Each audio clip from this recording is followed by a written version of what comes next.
Hold on. I'm gonna go ahead and get dressed now. Go ahead and get dressed now. What's going on, y'all? Daily Go Get 'Em Business Show all up in your area. Y'all know how we do. Y'all know how we do. Just at the last minute, as fate would have it, as fate would have it, at the last minute, the plug came out of the wall. And so it was a good thing I was using the phone as a device, because if it wasn't for that, then everything would be delayed even farther. But I didn't want to start late tonight. I wanted to start on time. You know, we going into a new year. I'm trying to be more mistake free. So hold on, let me get everything else up in here intact, and we'd be good to go. So just bear with me. Bear with me. All right, so we good there. We good there. Hold on, what's this here? Okay, and move this over here to this screen. So I got 3 monitors. So it's something on each screen. So we should be good. Y'all ready? Are y'all ready? Let's get it popping. All right. I had this beat in my head. Let me see what y'all think about this.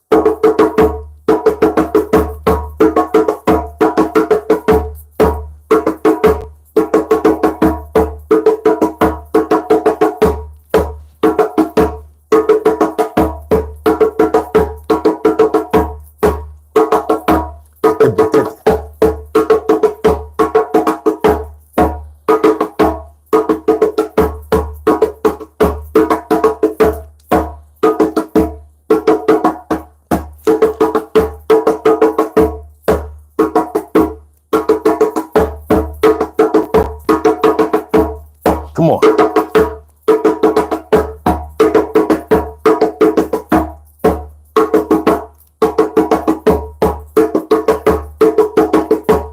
Come on.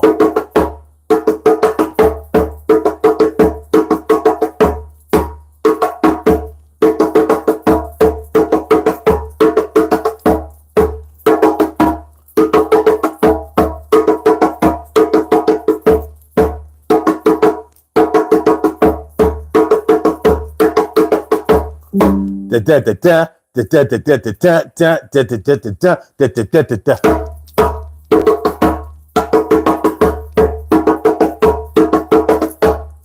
Da da da da da da da da da da da da da da da.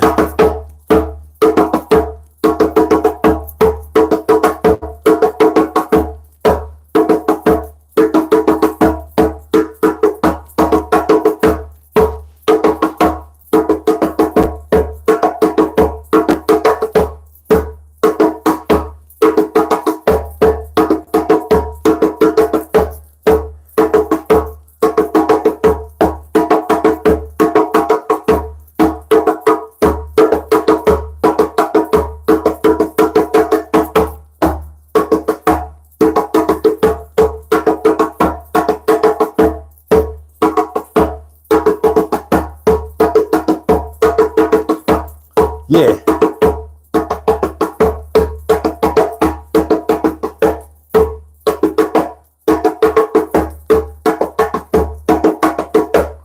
All right, so y'all know what we're talking about tonight. It's the Daily Go Get 'Em Business Show, Power Monday, all up in your area.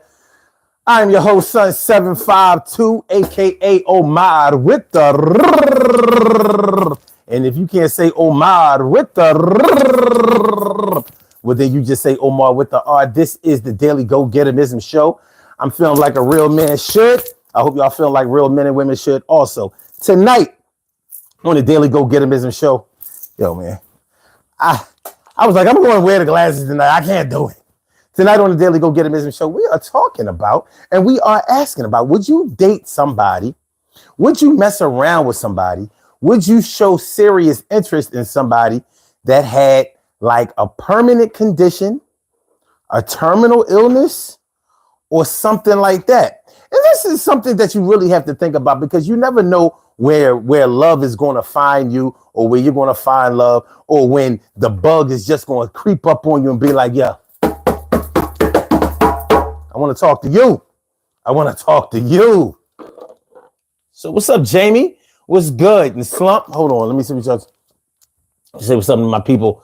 T. Carey Wright, morning, noon, and night. It's always great to have my peoples going directly into your site. Slump says, bang those bongos, brother. Well, this is a cougar. I'm gonna get back to it though. Says some kind of tunnel. I hope this guy got that Mary Jane. Oh, that's your name. Some kind of tunnel. I know this guy got some Mary Jane on him, and that's devil's cabbage, that rolled dollar, that delicious devious spinach, that floating Popeye. Nah, man, this is a clean body. This is a clean body, baby. Ain't nobody.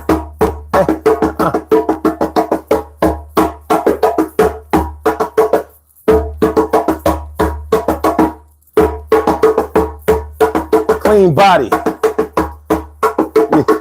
Yo, I don't be playing with no drugs. I don't hang around with gangsters or thugs. I'm 54 years old. I don't know if I look like it to you, but this is how I do.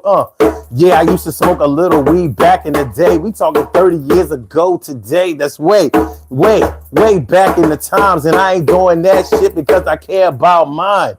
I'm at the point in my life where a wife is all that I need. I ain't trying to cut myself and bleed. And anybody who comes around and talking all this crazy type of mess, yo, you're going to have to test the next man because you don't want none of this. Because I'll fry you up like fish, not with just a disc. I got a fist, I got two of them, and I got 2 feet, and I will kick you in your teeth, and we will meet your maker. But I'm not a faker. I don't even talk to the jakes. But I'm like swimming in lakes, and I'm making sure that I'm making a better day. You can't understand that shit. Well, you have to today. And the way that I'm coming, I'm trying to make sure that I'm never out here bumming. So that's the way that it go. My name is Sun752. Real name is O.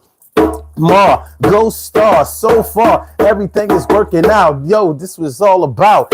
Hit the like button all of a sudden. Don't hit it 2 times because that'll take away from mine. And I shine just like the sun up in the sky, that big ball of fire till I retire. I expire when it's time for me to close my eyes for the last time. But for now, I'm on some other shit. God hits to make. Now I'm going to make sure that I grab the cake. Let them eat cake. Let them do their thing. Make sure they don't come around the king. Because if they do, they never take away the crown. Because I'm down by law and then I'm always around. And you can find me on the streets and in the club. You can find me, but you never see me. Wait a minute, hold up, let me run it back. Let me talk about these other things that put you under attack. I talk about the shoes on my feet, they keep me going. I talk about the girls over there, they keep me hoeing. I talk about my nephews and my nieces and my kids, and I make sure that I'm going to never do a bit because a black man locked up can't do nothing for his people. And I ain't with that shit. There's nobody equal to the thing that I do for the service of my peeps. And I'm here for keeps. So you understand the man is shining today and I'm doing nothing. Don't care what nobody say. The way that I'm coming off to you. And maybe I ain't all of that shit, but I still do. Do me, do you, and everything be all right. We can still be crew. Now I'm just saying a couple of rhymes, just doing this thing for a couple of times. But I'm about to put these bongos away. Now got me calling me bongos and that shit and what I say. All right, man. You know what I mean? You know what I'm saying? Yo. And it's the daily go-get-emism show. You think it ain't when it is? You think it won't when it is? We are here and we are in motion. We do this thing, taking off fast lane, no coasting. So, what we talking about tonight on the Daily Go-Get-Emism show? Would you date somebody, mess around with somebody, become interested in somebody, try to make a future with somebody that had a condition that was permanent, that wasn't going away? I mean, it's easy to say no.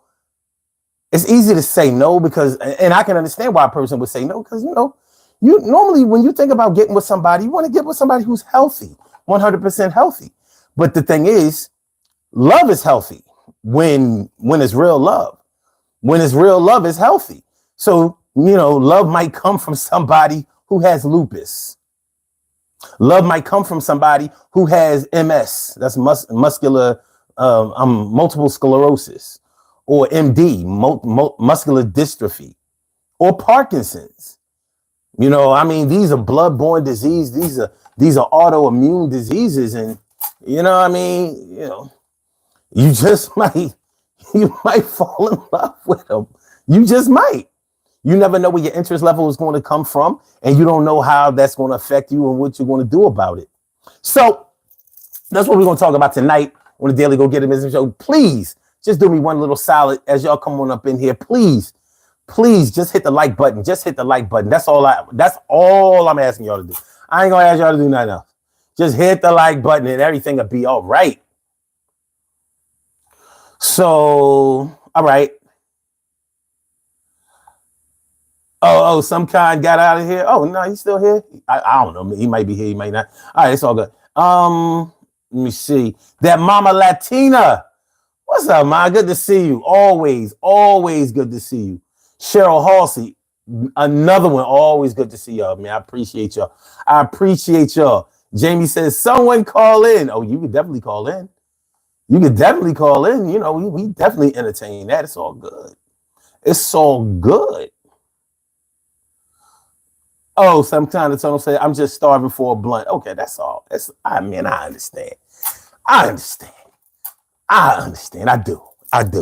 I might not indulge, but I get it. But maybe you get high on this material. Maybe you'll get high on this content tonight. All right. So, like I said, you never know where love is going to find you, and you never know where you're going to find love. You might find love. You might find interest. You might find a connection with somebody that you never would have thought that would have happened with. But when you really start thinking about your future, as far as being linked up with somebody, loved up with somebody, hugged up with somebody, living a life with somebody, you have to think that somewhere along the line, one of y'all may fall ill. One of y'all may contract something. One of y'all may just not be 100% as healthy as y'all were when y'all met. And maybe sometimes when people meet, maybe you're not at your healthiest then. Let's say you work in a hospital or you work in a nursing home. You never know who you might meet in places like that where sickness is a regular thing. You just never know. So you might, by chance become interested in somebody who is receiving treatment. But as far as this goes, there will be decisions that you would have to make along the way. Now, if you've already decided up front, like, yo, I ain't dealing with nobody that's sick. I mean, and really that's your choice, because there are people out there who have made the conscious decision that they wouldn't want to deal with somebody who would need a certain level of care potentially, somewhere early in your relationship. And if you're a younger person where you may still be of childbearing years or child wanting years, maybe you don't have any children, or you don't have the amount of children that you want, and you're thinking about getting with somebody and having more children and possibly even getting married or whatever, sometimes marriage comes first, sometimes children come first, whatever, it's all on you. But nonetheless, when you think about your children, you want to have children by somebody that is going to be around, somebody who's going to be there, not just theoretically, and not just financially, but somebody who's going to be there physically. One of the biggest nightmares that a person can have is that they will have young children that they won't be able to run with, swim with, box with, shoot baskets with. And that's not to say that you can't find a way to make this happen for yourself somewhere along the line. But I would think that you're taking these things into consideration when you are thinking about procreating. So I could understand why a younger person wouldn't want to deal with somebody who may have, a condition where they wouldn't be able where maybe their physical limitations may overtake them and put you in a compromising position. I could understand that. And once again, the choice is yours, but would you do it? Would you do it? That's the question. That's the question. It's not a suggestion. All right, man. Peace out. Some kind of tunnel. No. He said I'm just starting for a blunt. It's cool. Mama Latina says, "Hey, love. Hope you are having a wonderful night. I am, and I hope that you're having the same." And I want to say this in advance to everybody. Please, Happy New Year to y'all. Please be safe. Please be safe, man. I hate, and that goes for me too. I gotta be safe. Everybody gotta be safe. I gotta work tomorrow night. You know what I'm saying? So I live in Philly. And I don't know if y'all know anything about the city of Philadelphia, but Philly is wild. So they already don't need an excuse to bring guns out. But you start bringing out fireworks and all that and dropping balls and all that kind of stuff and bow, bow, bow. I don't know which bullets are going this way and which ones are going that way. All those nameless bullets. Please. No, thank you. Listen, I just had some bullets the other night. No more bullets for me. I'm full. I've sworn off bullets for the whole 2025. I am on a bullet diet. No more bullets. The doctor's orders. No bullets for you. No bullets. All right. The crazy boy. What up? What up, crazy boy? And the Mama Latina says, yes, you would do it. You would consider entering a relationship with somebody that may have a permanent medical condition or maybe even a terminal illness. Because if you're thinking about a debilitating or a degenerative condition like Parkinson's, like polymyositis, like MS, like muscular dystrophy, like lupus. Lupus is a disease that affects mostly women, but there are men who get lupus and it'd be like hell on earth for them. Y'all remember that rapper? The rapper Trick Daddy? Well, if you've wondered why Trick Daddy looks the way that he has looked in the last, 20 years or so, it's because he has lupus. Yeah, Trick Daddy suffers from lupus. So, for a male, it's uncommon, but it's like common, but uncommon. Lupus mostly affects women. And on the black side of things, we have to deal with sickle cell. White people do not get sickle cell anemia. That's a black thing. Now you might fall in love with somebody who has sickle cell. They have to be very, very careful. And the thing about sickle cell patients is that they haven't been known to, okay, let me just put it this way. Sickle cell patients have a high mortality rate, which means that they don't live long. Now, a famous person that suffered from sickle cell anemia that passed in his 40s was Prodigy from the group Mobb Deep. Y'all remember P?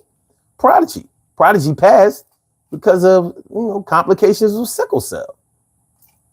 So throughout his life, he was hospitalized frequently because of his sickle cell. And he always felt like he had it under control. Like, man, his sickle cell ain't gonna do. And I guess when you've grown up with a condition, you feel like you know it well enough to know what you need to do. It's like having diabetes. People who have diabetes running strong through their family, a lot, even though they've seen diabetes take lives, but they figure, well, a lot of people don't do what they're supposed to do when they got diabetes. So then maybe that's what happened. And I get it. 5 likes though, y'all. That's what I don't get. So you mean to tell me I'm up here beating on drums? I'm talking my stuff. I'm bringing that knowledge, asking them cool questions, and I'm trying to make some good type suggestions, and I can only get 5 likes, 6 likes, can't get 10. What kind of men and women are you? Yo, this is how y'all gonna do? Well, I'ma still come through. You know how we are. All right, let's go. Broden James, what's good? What's good, bro? And thanks for coming through. And then Mama Latina says, I have 4 children and 2 children who have autism. I wouldn't trade them for the world. Okay. Okay. So because you are familiar, now autism is not, it's not a degenerative disease or degenerative condition. And there are different levels and different types of autism. So I understand that part. So the thing is, I guess having children that have autism probably makes you sensitive to other people who have conditions. So it makes a lot of sense that you wouldn't hesitate to involve yourself with somebody who probably suffered with a condition, because you know what it's like to deal with somebody who may require a lifetime full of care. Plenty of people who have autism are able to lead regular lives and be independent. So I'm sure I don't have to tell you this. You know, there are levels to this thing. But peace to you for sharing that, and peace to you for being the mother of autistic children, and for contributing to that cause in that community. And you say I'm a caregiver by nature. That's what's up. Brody James says, my friend lives by a hood. He sent me videos of shots being shot. Keisha P said, Jay Dilla. Yeah, Jay Dilla. Arguably one of the greatest rap producers and just regular producers ever lived. Jay Dilla, them beats was, Jay Dilla was nice. From Slum Village, Detroit Stand Up, the D. Yeah, Jay Dilla was nice. And Matthew Wilson, what's good? Just popping in. Hey, son, good to see you. And Jed Man says, I got you, bro. Hit the likes. I appreciate that. That's what I'm talking about. Look, and them likes, not only did they double, but they went to 12. Let me ring the alarm for y'all, man. You know what I mean? Ring the alarm for that. I appreciate that. So let's get into this, man. Because this show is going to be different. Because I'm going to ask some probing questions.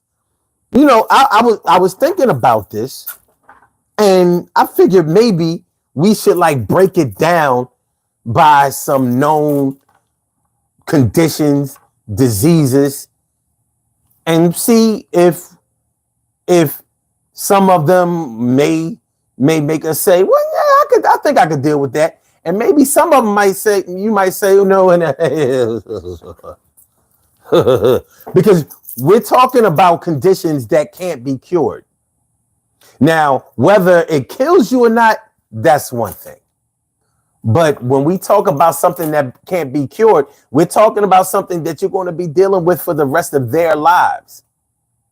And if you are the one that's afflicted with it, then we're talking about the rest of your life. So, of course, if you were afflicted with any of these conditions, you would want to be shown favor. You would want to be shown grace. You would want to be shown consideration. Like, listen, I can still do what other people do. I may have to do it slower, or I may have to do it with a different technique, or I may have to do it with just a little bit of more care than other people do. But I'm human. I'm a man or a woman, and you know what I'm saying? And listen, and you might be cute. You might be handsome. You might be that person that people be like, well, shit. Normally I wouldn't consider this, you know. But baby girl, look at what? So let's take it. Let's do an easier one. Let's do an easy one. Do you think that you could deal with someone, fall in love with someone, get serious, and consider spending your life with someone who was deaf or blind? How about that? And by the way, y'all call into the show. We could talk about this. This should be a good conversation tonight. If you want to call into the show, the number to call is area code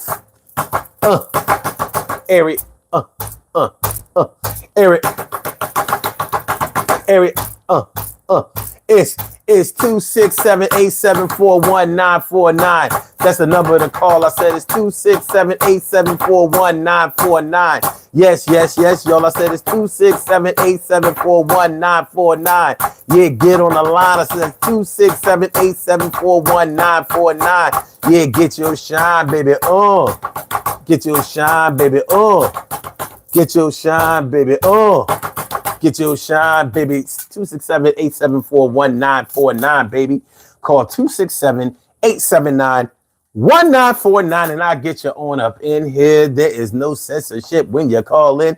There is mad censorship in the chat because YouTube ain't going to let you say what you might want to say, especially if it has profanity in it. But I said, but if you want to get your shit off, you want to curse, you want to cuss, you want to swear, you call that number. That's right there. You want to yell, you want to scream, you want to holler, you can holler, and it ain't going to cost you penny, nickel, or dollar. It's going to be all good. So I don't cut people off. I give you a chance to speak. Don't worry about the time. I ain't going cold put the hourglass on you like, you got 2 minutes. I suggest you get a chance to have a conversation. 267-874-1949. So yeah, would you deal with somebody who was deaf or blind? Now, you know, if you're dealing with somebody who's deaf, you're dealing with somebody that you won't be able to enjoy music with. That might not be a big deal when you're far away. But you know, when you would like to do little sweet shit, like send your sweetie a little song, you know, a little song, you know what I mean? That's the way I feel about you. That's the way I feel about you. Yeah, that's the way I feel about. Well, your blind lover, I'm sorry, your deaf lover ain't gonna hear that. So you're gonna have to, you know, you may be able to sign language the lyrics. That's the way I feel. Yeah, I don't know, however they do it, you know, but yeah, it's something that you have to take into consideration. And if you are young and you're dealing with somebody who's deaf and, you know, you have children, then you have to think about, you know, your children being raised by a deaf person, which can cause some, listen, anything is possible, but it's something that you're going to have to take into consideration because they have a condition that's concerning enough, especially when you're dealing with children. So like when a baby is crying, you know, they're going to have devices and things to let them know that the baby is crying. And depending on how long they have been deaf, like if they were born deaf, then they've never heard anything. So, you know, all those little sweet nothings you want to say in your baby ear, like, yo, man, you know what I'm saying? Like, yo, I've been thinking about you all day, you know what I'm saying? Like, I can't wait to see you. You know what I mean? Throw my arms around you, you know what I'm saying? Like, or some, you know, that song by Usher. Oh, damn. You never heard that song by Usher, but this is where it go. I've been waiting all day to wrap my hands around your waist and kiss your face. Wouldn't trade that feeling for nothing, not even for a minute. You know, there goes my baby. There goes my baby. Ooh, girl, look at you. You ain't gonna be none of that. You can act it out all you want. But just know, she ain't gonna hear that. She ain't gonna hear that. And ladies, that goes for you too. You dealing with a brother that's deaf. You know what I'm saying? You ain't gonna be doing no Luther Vandross and Cheryl Linden tonight. Ain't no If This World Were Mine. Ain't no Fire and Desire, you know, Rick James and Tina. Ain't gonna be none of that. Ain't gonna be no Peaches and Herb. You know, reunited cause it feels so good. There's one perfect thing and all right. All right. Matthew Wilson says, life is good. That's what's up. Dimples D's, what's up, Ma? Good to see you. He says, while a terminal illness can present significant challenges and complexities in a relationship, yes, love is love. That's what's up, man. Appreciate y'all. That's what's up. Nicole Ellis says, I could love. It's about love. Okay. All right. Y'all very optimistic. That's what's up. And then Mama Latina says, I've been trying to learn ASL anyway. What's that, like sign language? And Nicole Ellis says, it's about caring and loving a person for who they are. Okay. Yeah, very compassionate. Very compassionate. And then Mama Latina says, yes, love defeats any sickness. Okay. Nicole says, I'm hard of hearing. It's a struggle, but people love me. Peace to you. And she says, it shouldn't matter sometimes. We have to learn new things to deal with things. I agree. Simon says, hey, Son 752, what's some of your New Year's resolutions? Share with chat. Well, you know, I don't do resolutions. I do improvements. So I definitely have some improvements, but I don't do resolutions. But people who do resolutions, they be filling up the gyms. They be filling up the gyms, you know, at the first of the year. Ain't worked out the whole 2024, and now in 2025 they talking about I'm working out 6 days a week, only trying to get in shape for that cruise that they going on in July or August. Come on, man. I ain't about that life. Oh, then you got the internet. Then you got the internet resolution. Oh yeah, all the toxic people on my timeline got to go. All the time. Hold. Let me get you. I said,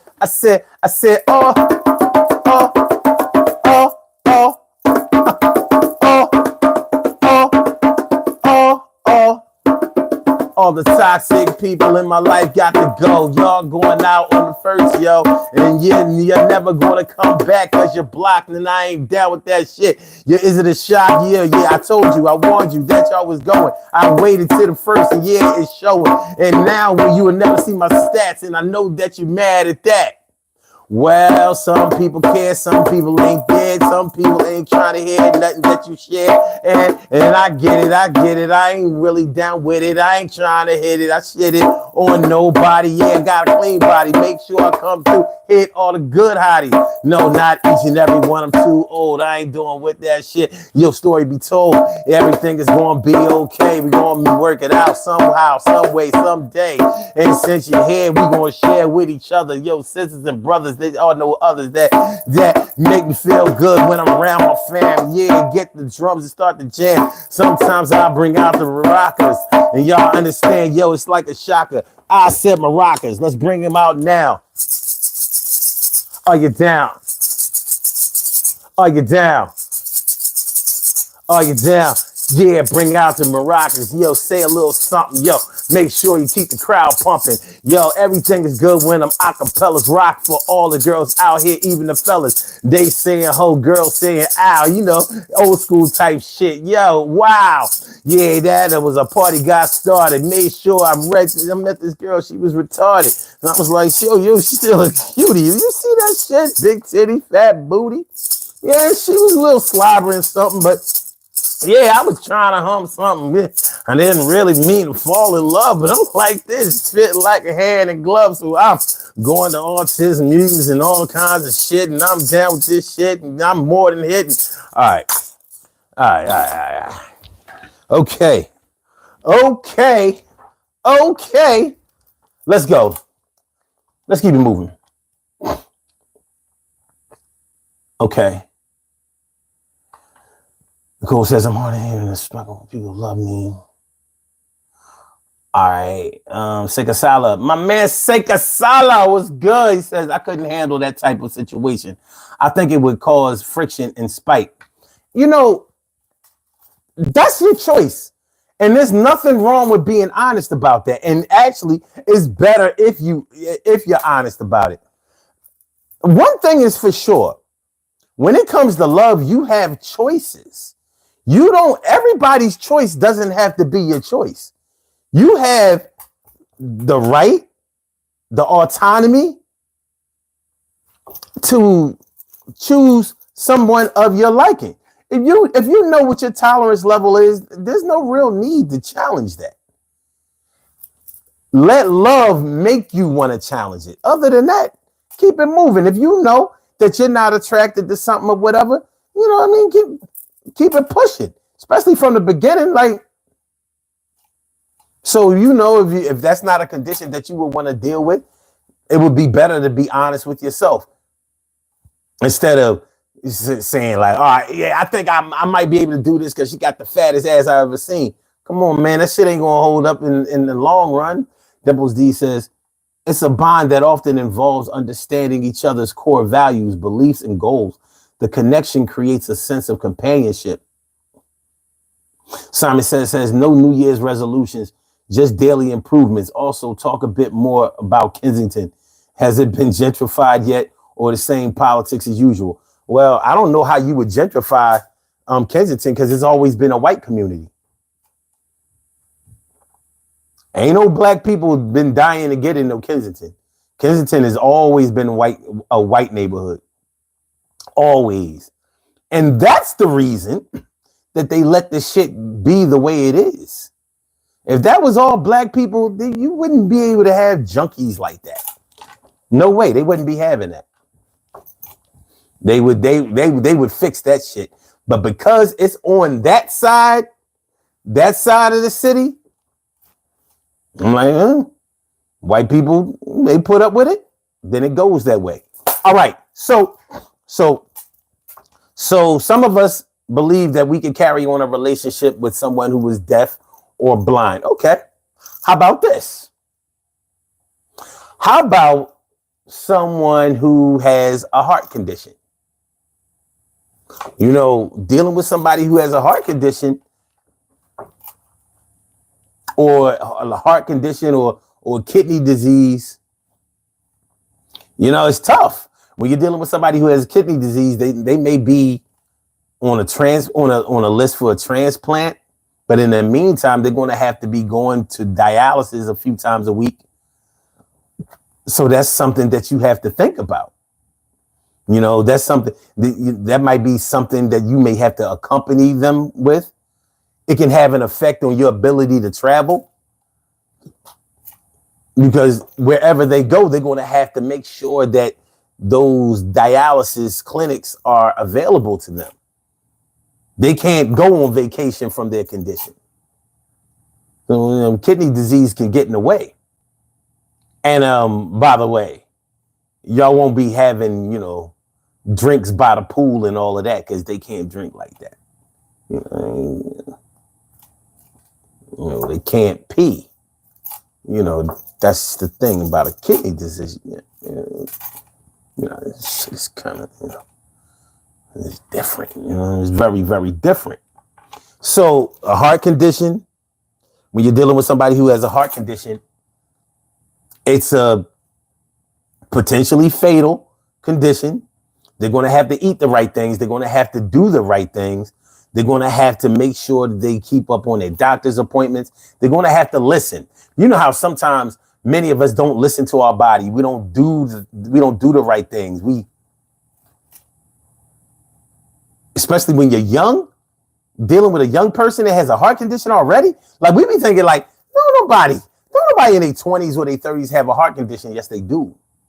If heart disease runs in your family like really, really strong, you could be damn near 19 years old and you already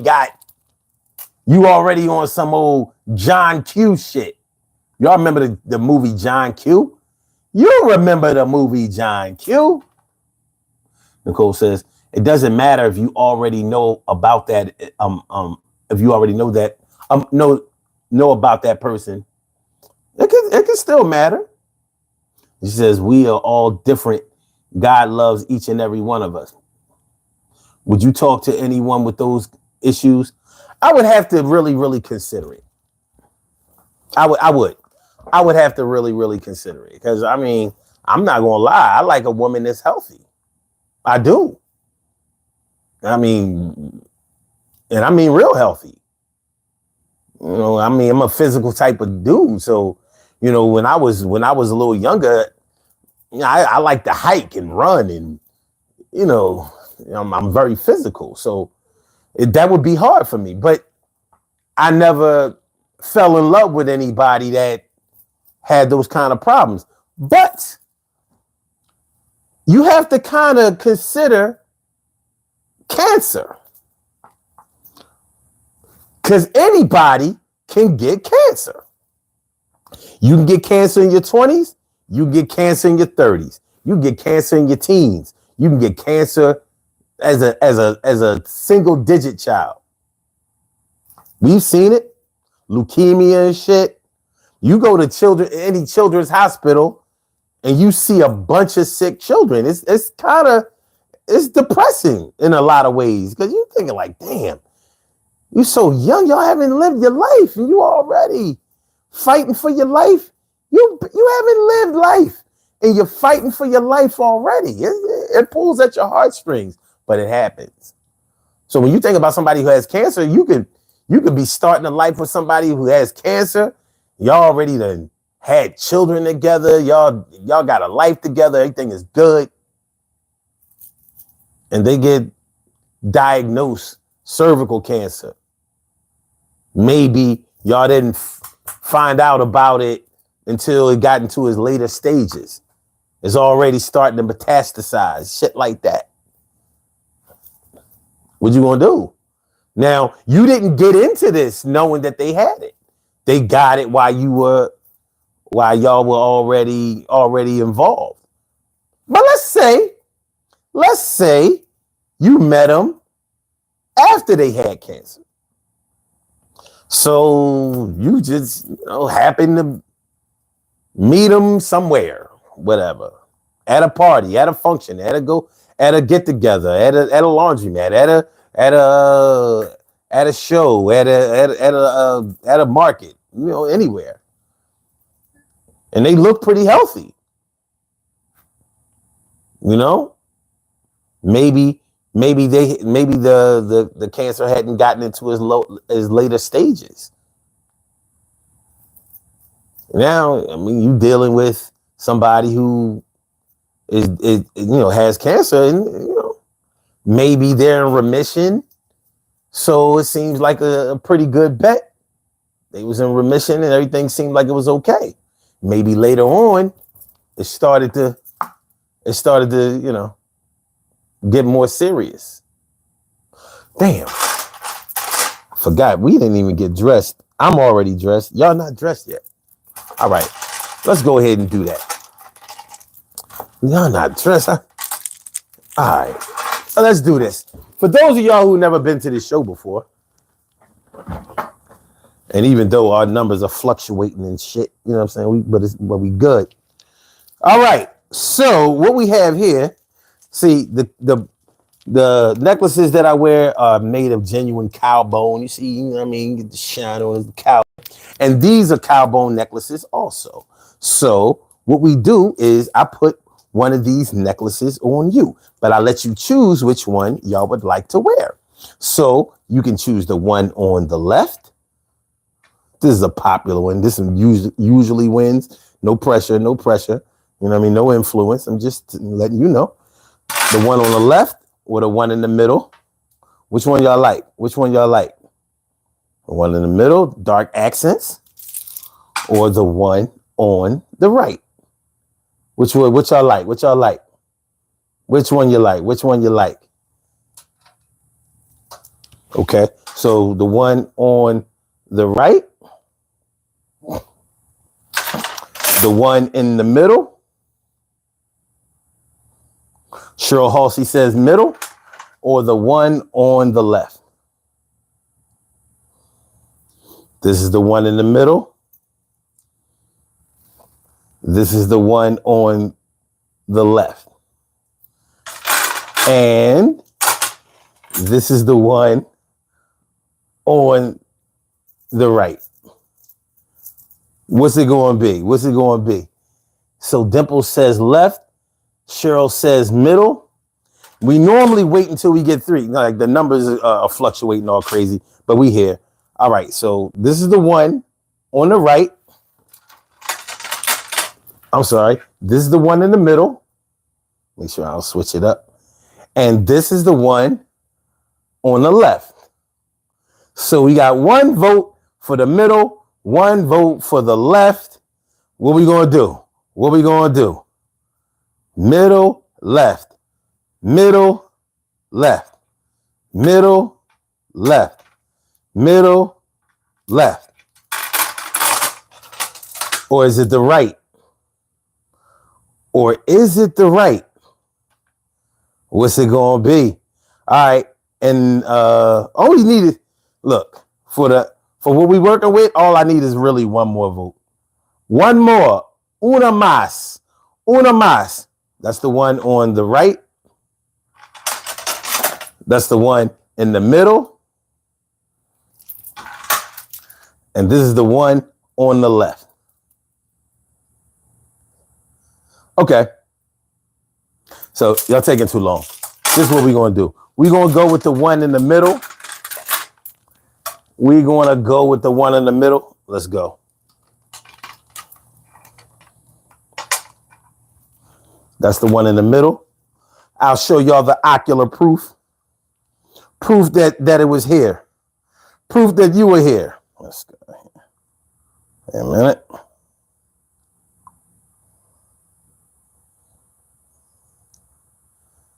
Wait a minute.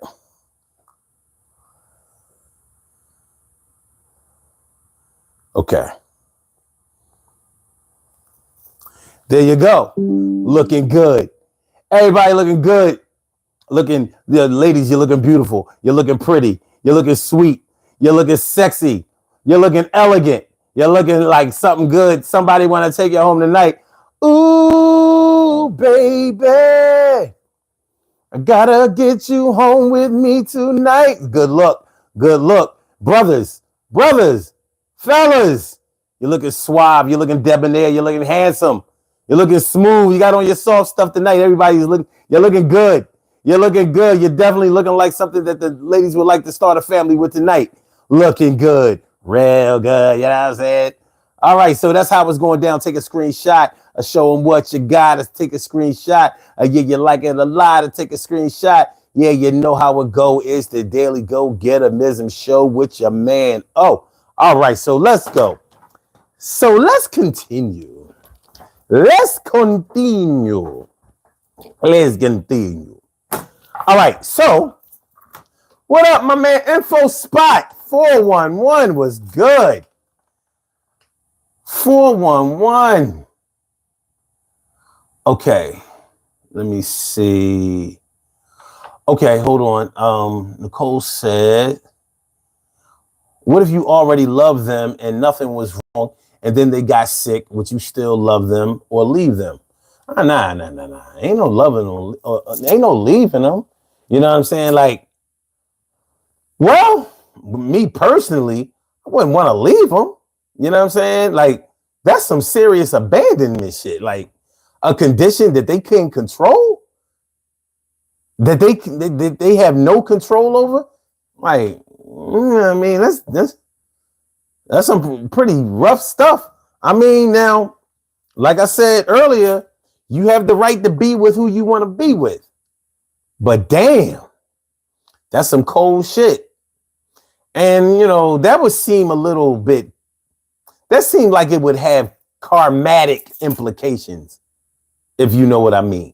Karmatic implications. In other words, I would think that if I abandoned somebody over a condition that they had no control over, like, you know, and the marriage vow says in sickness and in health. In sickness and in health. So if you abandon the one that you said that you love because they got sick, it's like, damn.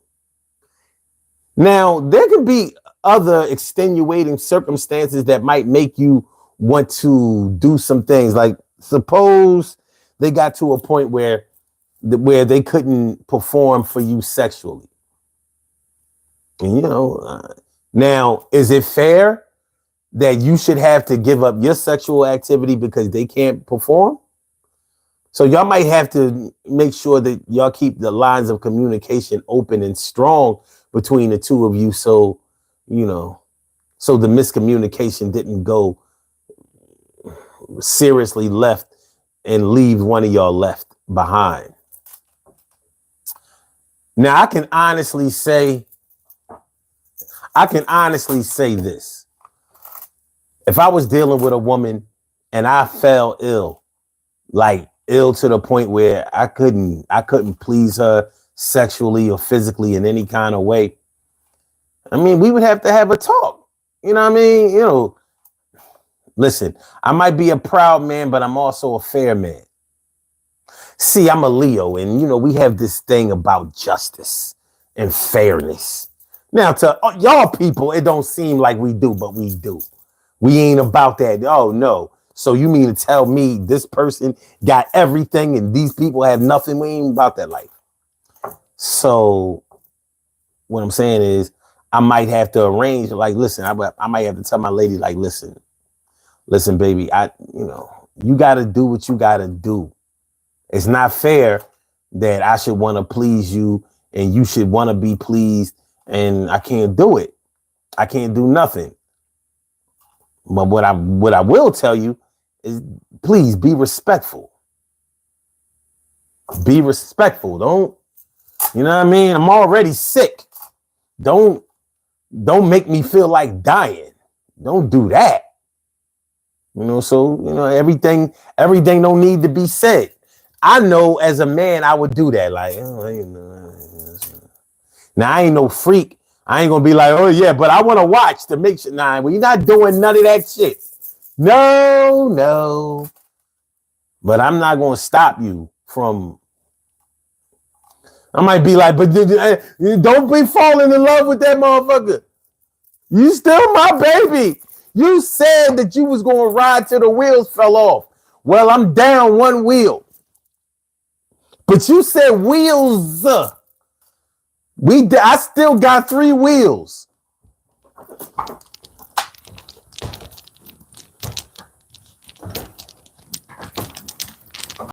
I still got 3 wheels. You know how it sounds when you got a flat tire.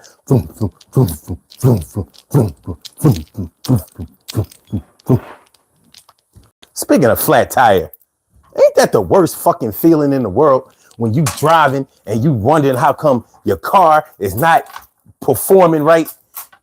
And then you realize you got a flat and you also realize you too far away from anywhere to get the flat fixed. So you trying to drive soft. You know how you try to drive soft so you don't, you know, ruin the tire to the point where you got to get a whole new tire because you still in your mind thinking like maybe, you know, I can just get some fix a flat or I can get to a gas station and fill a tire up until I can get it repaired. You riding on that rim, you cutting that tire to shreds, son. You be like, not now. Oh, God. Why? How come? Kim's Wims is in the house. What's up, Ma? What's good? Good to see me some you. Mountain Dew Master. Oh, you must be talking. Moo. Mountain Dew Master must be talking. Well, no, he took his own message back. It's all good. So, yeah, I guess those are my feelings on, you know, what if you fell in love with somebody that didn't have the disease and they got sick? You know what I mean? Don't be abandoned in the sick. Simon says, what do you think about Dr. Umar building that new school in Delaware coming soon? What are your thoughts? Coming soon? How soon? You know how long? Dr. Umar been building that school for a long ass time. Now, it ain't cheap. And I like Dr. Umar, but Dr. Umar be full of shit sometimes. And ain't no denying it. I like Dr. Umar Johnson. I know Dr. Umar Johnson. But Dr. Umar Johnson is about that cash. And that's what I don't like about Dr. Umar Johnson. You know what else I don't like about Dr. Umar Johnson? Ifatunde. You know what I don't like about Dr. Ifatunde? Dr. Ifatunde does not believe in black parents. He believes in black children, especially black boys. He believes in them all day, but he does not believe in black parents.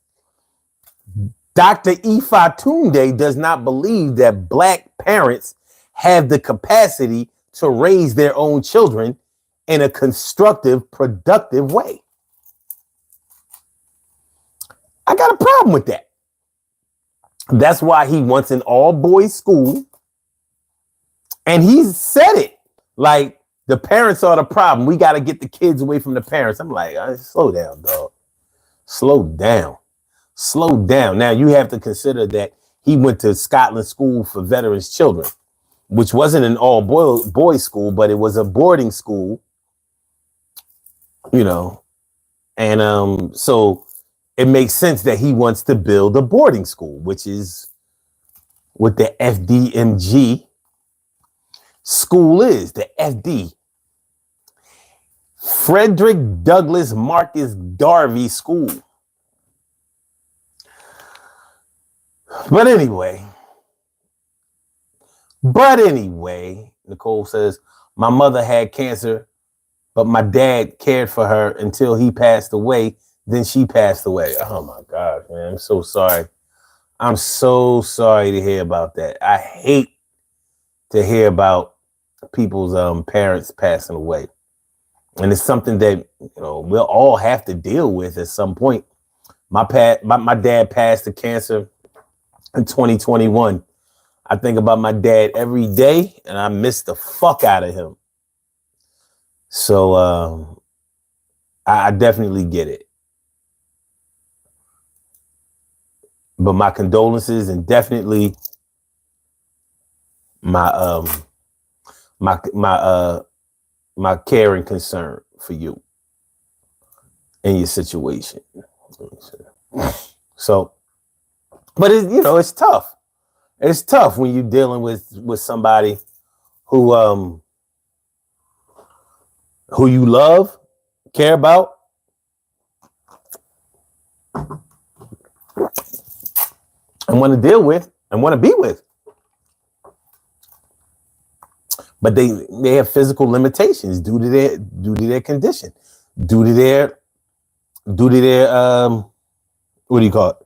Their sickness, their illness. It's hard. It's hard. And so, it's something that you have to take into consideration. All right. Info Spot says, I got a full size spare in my trunk with a jack set. We learned the hard way to make sure we have that now, don't we? Yeah. Every time I get a flat tire, it always comes with some kind of drama. I always wind up on a flatbed. I'm like, why can't I just... I got not one, but two air compressors. All right. Kim says, I wouldn't want anyone to stick around if they're not genuine. If I'm sick. In addition, I wouldn't want to put anyone to deprive themselves of living a normal life. I understand. And she also says, I would want my mate to live as much life as they can with an incurable sickness with me. And I'm the type of person who might push too hard for that, maybe in a selfish way. Your care makes you do shit. It can also make you feel shit. So please hit the like button, y'all. Hit the like button, share the show, subscribe to the channel. If you haven't subscribed to the channel yet, this is the Daily Go Getimism Show. I'm your host, Sun752.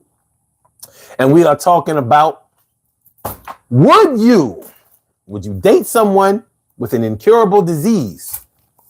With an incurable disease, like no matter what, this disease, this condition, this sickness, this illness is not going away. We're going to have to find a way to live with it, work around it, work through it. It ain't going away. It ain't going away. Ain't going away. Ain't good. Yo, Yo, I met him with the sickness today. The only thing about it, yo, shit ain't going away. I love them. They with me. I want them to stay. The only thing ain't going away. Yo, I love them from back in the day. I'm going to love them till forever, but it ain't going away. I'll be feeling bad for them, the condition. I want to help, but it ain't going away. No matter how many treatments, no matter how many medicines they went away, it ain't going away. No matter if I get a shaman, if we go to Asia, Africa, down to Korea, ain't going away. You gotta deal with it. Shit is kind of real. I had it back in the day, still got it still, but it ain't going away. It ain't going away. Shit is here back in the day. Tomorrow's here to stay. So, yeah. Kim Williams says, well, it also depends on the sickness. Okay, well, let's take an easy one. I got some shit for y'all tonight. Y'all ain't fucking with me tonight. Okay. You meet somebody beautiful, handsome, educated, personality, great friend, great lover, great brother, great sister, great auntie, great mother, father, every father figure. They are the best. Y'all be vibing and laughing and smiling and vibing. You be vibing and laughing and smiling. But before it's time for y'all to do the nasty, they tell you that they got herpes. Now, herpes don't kill you. It don't kill you at all. Has absolutely no effect on your life expectancy. You have flare-ups. You know, you have times when you got it, and there are times when you don't have it.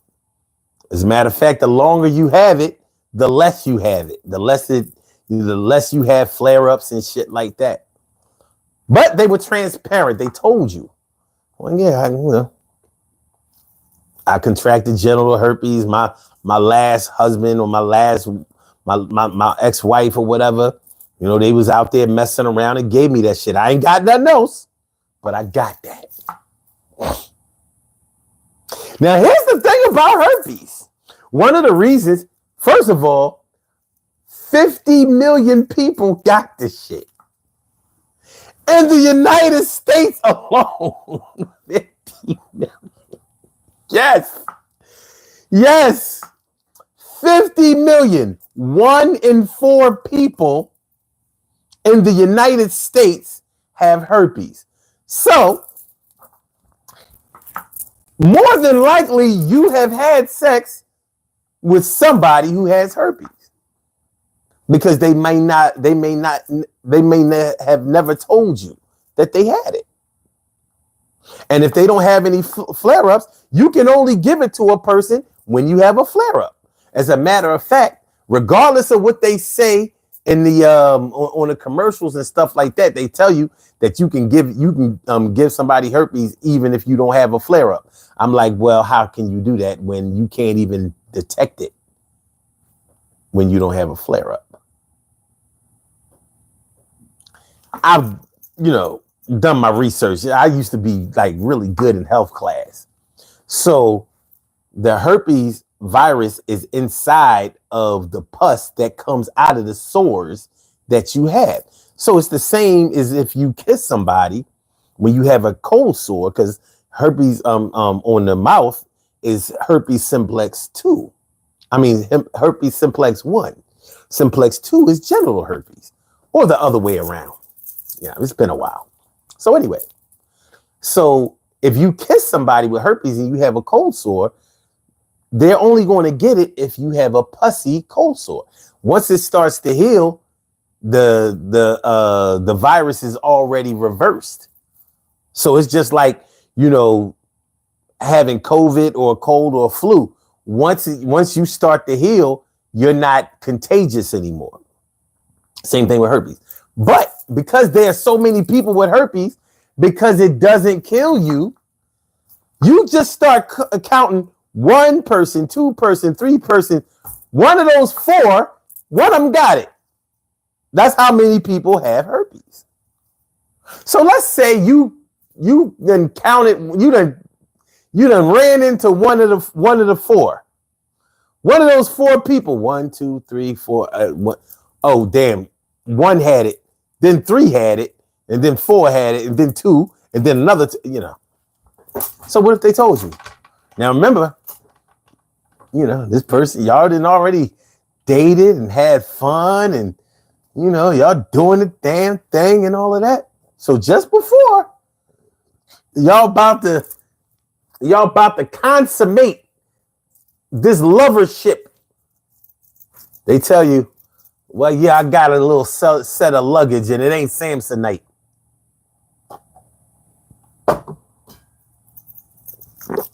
I just want to reveal it to you because I wouldn't want somebody I would want somebody to give me a chance to make my decision instead of trying to be slick with it. Would you do it? Okay. Let me see. Okay. Info Spot says the Washington and Atlanta game was a good one. Commanders are looking good. They bums. Lions and Vikings should be the Sunday night game. Yeah, that's going to be the game of the week. Kim says my issue would be, why didn't they disclose this in the beginning before we got so close? If they knew, well, I can understand why they wouldn't do that. I mean, especially if they don't know they're gonna have sex with you, you don't just go around and be like, yo, everybody, I got herpes, so you know what I mean. Yeah, it is what it is. I'm a good person, but you know what I mean. I got a set of luggage. So, if sex isn't an issue, I can't blame them for not saying nothing. Because some people might try to weaponize that against you. Oh yeah, well, I ain't fuck with that nigga. He told me he had herpes. Yeah, girl. I mean, he nice and everything, but he got that shit. So you can mess with him if you want. People get, and I tell you what, the reason I did the girl voice is because everybody who I've ever found out had herpes, I found out by a woman. I've never had a man come and be like, yo, man, she got them bumps. But them women, let me tell y'all something. Women out there right now, if you're listening to this show and you got herpes, do not, I repeat, do the fuck not tell your girlfriends that you got that shit. Because trust me, they're not going to keep it a secret. All the times I've been told that somebody had herpes was by a girl, and she was telling me about one of her girlfriends. Yeah, she don't be telling them dudes she got it. And, she out here, just giving out all kinds of suitcases.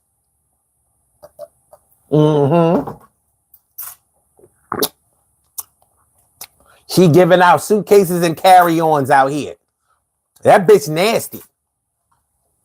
And don't let her be jealous and get a man that she had her eye on. Yeah, you mess around with her if you want. You know what I know. If you know what I know. Woo! Simon says, hey, son, 752. Have you ever been to Pittsburgh? Yet explain the difference dynamically between. What are you doing? What's your whole goal tonight is to change the subject? What are we talking about? Oh God, he slayed me. But yeah. So yeah. See, you notice nobody in the chat wrote, yeah, I might, because I get it. It's a sensitive subject. So you know what? Don't write it in the chat. But I got another one for you. And this one is going to be harder to deal with. Since we talking about STDs, what if somebody had HIV? You fell in love with somebody that got HIV. Now, HIV. Now, if this was 20 years ago, 30 years ago, 40 years ago, this would be a no-brainer. This would be a no-brainer because they didn't have the same treatments as they do now. And having HIV was a death sentence. You were on your way to having full-blown AIDS and you was about to be gone. So all through the 80s, that was the original. That was the epidemic. They didn't call it a pandemic. It was an epidemic. So, you know, when me, Info Spot 411 and Kim was growing up, yeah, that's when the AIDS era was off the chain, off the hook. So we spent most of our lives scared we was going to get that shit. You know how many times I ain't see y'all there. We don't come from the same city, but I know that we all have suspected or been concerned that we've had sex with somebody who probably had HIV, and so we was going to go get tested. You find out somebody cheated on you, you know what I mean? You got let me go make sure. Shit was when Magic Johnson when Magic Johnson contracted it, that's when things started to get better. That's when we started to see he was the first case of any celebrity that we knew that didn't die. He was the first one. He was the first celebrity to get HIV that I'm aware of that didn't die. Everybody else died. Rock Hudson, dead. Liberace, dead. Freddie Mercury from Queen, dead. Arthur Ashe, dead. Howard E. Rollins, dead. That race car driver, I can't remember his name, dead. Who else? Eazy-E, dead. Who else?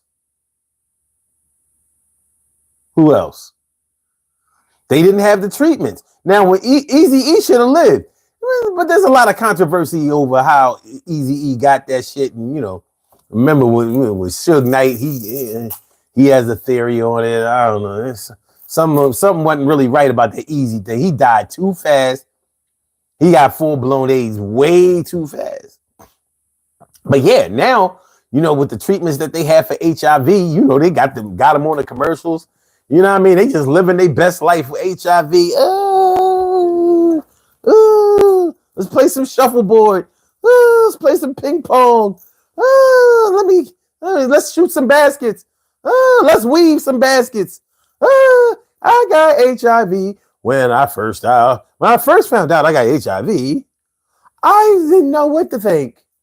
That commercial was made 30 years ago. When I got HIV, I just knew I gotta make sure I make my will. I'm gonna die. Yeah. But nowadays, they have the treatments for HIV. What they have is essentially a cure. You can be undetectable, you know, so you can have HIV and get tested for HIV and they say that you don't have HIV. But would you take the chance of having sex with somebody who had HIV? Now, I remember back in the day, I think motherfuckers didn't really understand how serious HIV was. Because I used to hear people in the 90s talking about something. Why don't you just put a condom on? You don't have to worry about getting no HIV. I was like, man, I wouldn't take it.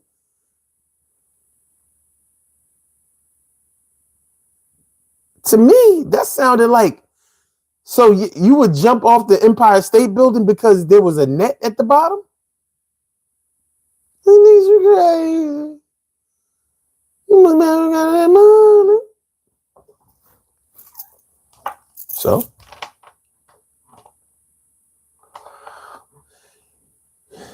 Gene, or is that Jean? Unc, what do you have around your neck? Actually, my dude, we have around our neck. Let me show you. This is y'all. You see that? You got one around your neck too. You just didn't know it. So these are cow bone necklaces. These are called struggle beads. These are struggle beads, baby. Because we all in the struggle. We all struggling to get something. Struggling, striving. You know, we working hard. We trying to get something. The struggle is real. The struggle is real. That's what these are. You know, you won't find these in stores. I've had these designed. You know what I'm saying? You know, I show a little love. I got more of them too. Got a couple more. Got a couple more. You know what I mean? Considering having some more made. But that's what those are.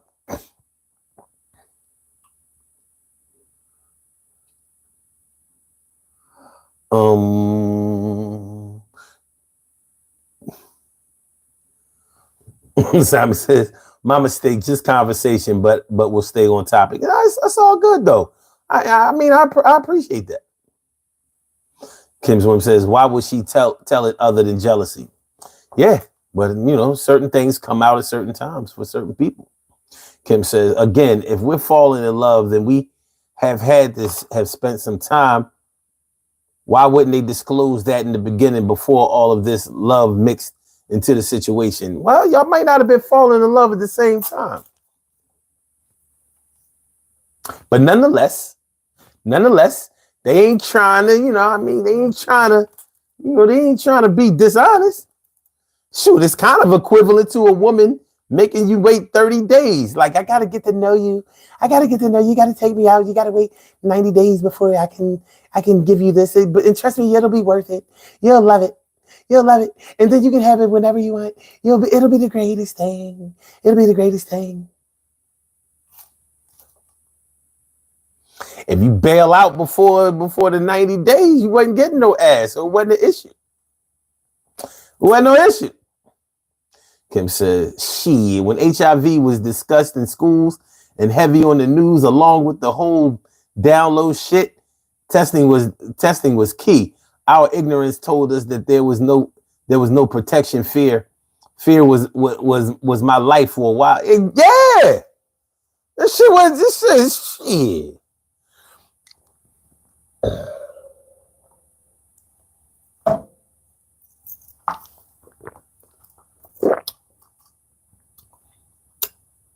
I was dating this nurse years ago, and she all but told me that HIV is not even really a thing no more. That like they straight got the cure. Like, if you think you got HIV, you can get tested. They got these pills, similar to a Z-Pack. Take them shits, HIV gone. I'm like, that. It's like that. She's like, yeah, pretty much. They don't want to reveal that to the public, but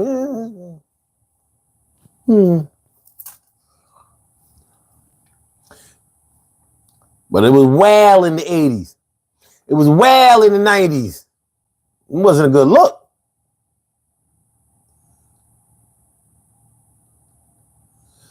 InfoSpot says there were a lot of people who were bisexual who don't tell you until far into the relationship.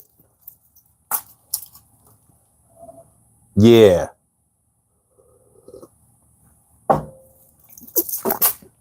That part. Simon says, did it originally come from monkeys interaction once was the rumors? I don't know. I know one thing. I'm tired of them blaming monkeys for everything. One thing is for sure. HIV was a man-made disease. Now, nobody is going to own up to it. But that man-made disease made it all around the world. And then, you know, they want to go back and be like, well, you know, people had HIV way before it had a name. They just didn't know what it was. I was like, well, how come it wasn't spread all over the place? Well, they just had their personal HIV. They had, no, it's my AIDS, only mine.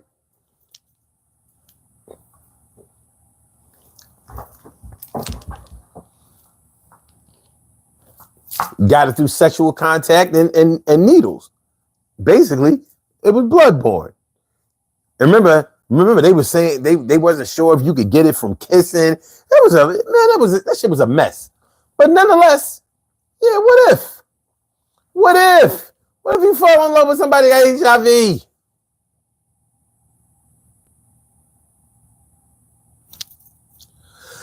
What if? I mean, I know that's a hard one. Also, rumors was from jail interact. Yeah, man. I mean, something you gotta deal with. Something you gotta deal with. Hit the like button, y'all. Hit the like button, share the show, subscribe to the channel if you haven't subscribed to the channel. The Daily Go Getimism Show, baby. All right, I'm finished making y'all uncomfortable, but I wanted to listen. I mean, shoot, we talking about incurable diseases, right? Now they say that HIV is still incurable, but they don't be showing how many. Let's see. Let's Google how many deaths there are from full-blown AIDS.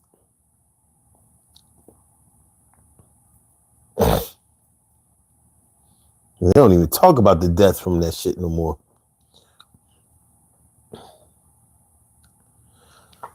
How many deaths are there in the United States from full-blown AIDS each year?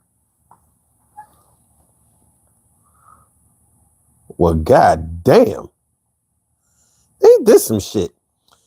In 2022, there were nearly 5,000 deaths in the United States from HIV as the underlying cause of death, and about 8,000 deaths with HIV as a contributing cause of death. This is a significant drop from the peak in 1995 when the death rate was 16.2 per 100,000 people. In 2022, the death rate was 1.3 per 100,000 people. So as you can see, like back in the day, people was dying from this shit. Now, I mean, I'm like 8,000. The flu is killing way more people than this. 8,000? Man, damn. And it says the decline in HIV-related deaths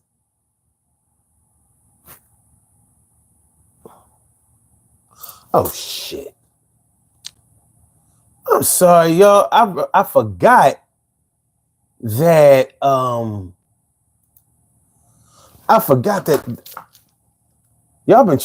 people been trying to call in, I think, and they haven't been able to because I forgot that I had unplugged the shit was unplugged but right before the show, so it wasn't ringing. All right. For anybody who called into the show, now if you call in, now it'll ring. Now I'll be able to take the call. Okay, there you go. All right. You have a call from. All right, hold on just a second. All right. Just a second. I just want to finish reading this. It says the decline in HIV-related deaths is due to improved treatments, including antiretroviral medications. Oh, you got to turn down your device a little bit. All right. Better. I can still hear you. I can still hear my voice in your device. Oh. Yeah. Okay. All right. Close out YouTube. Okay. All right. Cool. All right. Better prophylaxis against opportunistic infections, decreased HIV incidence. However, there are still many challenges to reducing the number of HIV-related deaths, including new HIV diagnoses have stalled, with an estimated 38,000 Americans being newly diagnosed each year. Lack of access to HIV prevention, testing, and treatment, HIV-related stigma, homophobia, and transphobia. So they have to bring up homophobia and transphobia because evidently the homosexual community is still very much afflicted by HIV. And they always were. Something about that anal, man. Something about that anal. I don't know. So that's in 2022, there were 19,310 deaths among adults with among adults with adolescents with diagnosed HIV in the United States and 6 territories and freely associated states. The fuck does that mean? Now in the 80s, it says this includes 1,341 cases involving children. At least 10,911 people died of AIDS in the U.S. in 1988, with a cumulative total since 1981 of 46,134 deaths. So yeah, from 81 to 1990, 100,777 deaths among persons with acquired immunodeficiency syndrome, AIDS, were reported to the CDC. So yeah, it used to be off the chain. It used to be off the chain.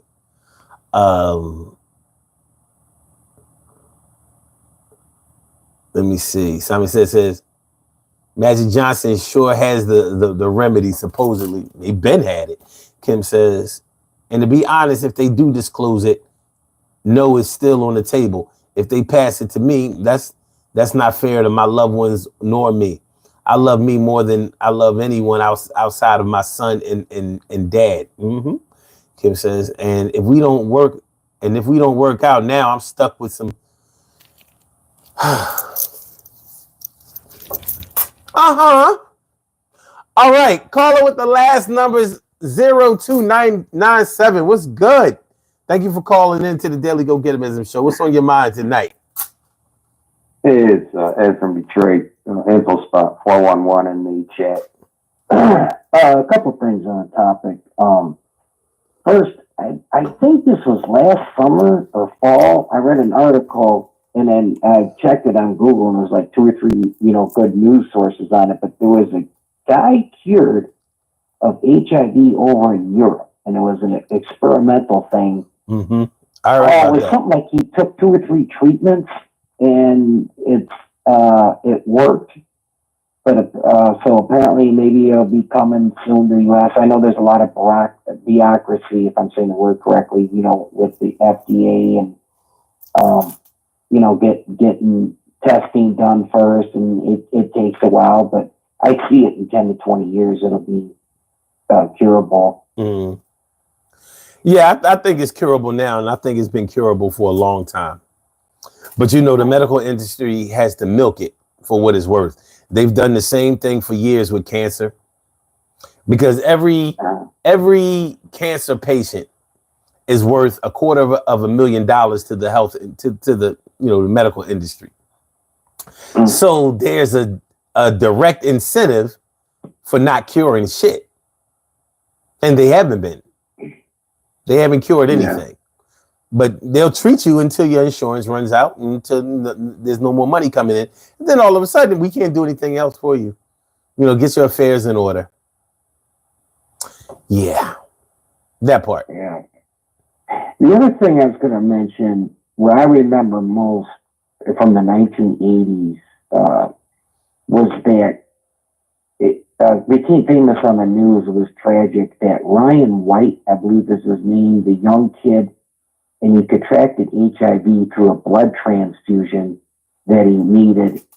And there was, it was like one of these fluke things that might happen out of like 1 in 10,000 or 20,000 blood transfusions where it doesn't get caught in the screening. Yeah. And I remember Elton John went to visit him a few times, and then it was on TV because he had to battle in court and be able to go to public high school because there was such a scare by around the later 80s where we didn't know much about it. Like, somewhat similar to the COVID scare where they said, oh, someone touches a box of cereal in the grocery market, puts it back, you can just contract it that easy. And, it was like, oh, you can't shake someone's hand. And If they have a little bit of sweat, you'll get it. And yeah, I think he died in 91 or 89 or something like that. And Elton John has since raised a lot of money for HIV awareness and whatnot, and he's brought up Brian White several times and whatnot. But I remember that was a famous thing. And then it was first detected when I watched the documentary, I believe, was like you said, in 1980, 81, there was a big gay parade in San Francisco in March, and a lot of people were really getting sick and ill. And then that's when they found out, it's like, oh, this damn thing will just break down your immune system, and something simple as a little common cold is going to knock you out, and you're done. You know, but it like you say, it was rampant in the gay community. I mean, just look at the big celebrity names, like, you know, Freddie Mercury with Queen and Liberace, a lot of them, you know, it was. They were all gay. Yeah. They were all gay, you know what I mean? And the interesting thing is, Freddie Mercury, he died living with a woman. So I guess he was swinging both ways or whatever, but, you know, I mean. That could be. Yeah. Yeah, I mean, it is what it is. I mean, it's a shame that they have to carry the stigma of the disease, but it kind of lets you know that there's something going on, something about that activity, which has to be anal. It has to be anal, because all the regular sexual positions, I'm not saying that you can't get it that way, but it's a little. You know, when you start talking about anal sex, it's first of all, you're tearing a lot of tissue. So, you know, it makes it a lot easier for it to enter your bloodstream than other forms of sex. So it is what it is. So, I mean, it's like well, he was that in the 20s and 30s, it was knocking off a lot of people, and then they came out with the cure, that syphilis. Like Al Capone was one that died from that shit. And I think now when if somebody contracts a syphilis, as simple as going to the doctor's office and or urgent care, and they diagnose it, if you get like a series of 2 or 3 shots, and you know you're good. Yeah, I mean, you can get rid of it with penicillin. The thing about syphilis is it takes a long time for you to die from it. You know what I mean? You'll be really fucked up by the time you die, but you know, it's not like you're not going to die in like a year or 2 or even 10. It takes a while. I mean, you've had it for a while by the time you die from it. You know what I mean? But it's you know, but yeah, but you know, in terms of the topic that we talk about tonight, like, you know, would you date somebody who had a terminal illness? Like, what's your take on it? Would you consider doing that? Well, gosh, I mean, for the most part, yeah. I mean, if it's something, you know, like the HIV, you know, the herpes, stuff like that, and it'd be like, sorry, you gotta go, you know. But if it's something, somebody gets you know, let's say that they have an eye problem and then they start to go blind or something like that, you know, I'm not going to just throw them under the bus for that. I mean, shit, you know, that shit could happen to me or you know, stuff like that, you know. Yeah. I'm just fortunate, you know, each day you wake up and just be thankful that you're in good health and you're enjoying the sunshine and the nice air. Life is short enough, you know. Some people get struck down and just, Yeah. I mean, every day, life is precious. It really is. Yeah. And quality life is something that we don't always take into consideration until it gets subtracted from us. And watching somebody suffer can be just as bad as suffering yourself. You know, when you really want to help and you can't. You know, it's a powerless position, and it can really cause you to be down. It can cause just as much as depression as the person who's afflicted with the condition. So there's a lot to think about when you consider this topic, and some people may be built for it, and some people may not. But it is a choice. It is a choice that you have the right to make or reject. And hey, I don't think that there's any right or wrong in it. But in a situation where you were already dealing with somebody, or married to somebody, or in love with somebody, I would think that the decision to discontinue being with them would be hard for you. And if it's not, then maybe you just didn't feel for them the way that you said that you felt for them, or the way that you really felt for them. Okay. Well, let me throw this one out as an example to you, and then because it's a celebrity and people will know this. Jake, for example, he just passed away. I think it was a couple of years ago, but Christopher Reeve, who played the Superman movies, and gosh, he was at the mid-90s. He had that terrible accident riding a horse, and he got paralyzed. And his wife stayed with him all those years, taking care of him. That's a hell of a burden. You have a partner who's all functional, and then the next day, boom, he's paralyzed in a wheelchair, and whoa. But that's a very, very good one. Like you say sickness through hell, but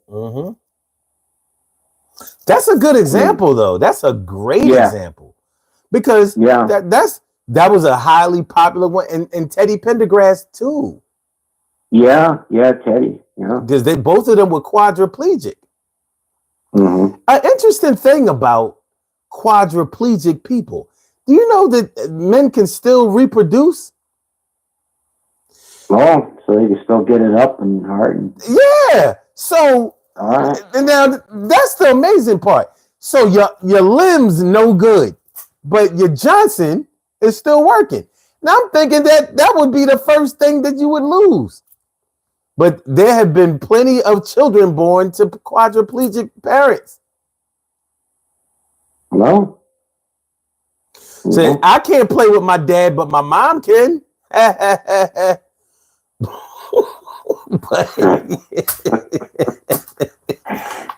gotta get that warped sense of humor. I'm just saying.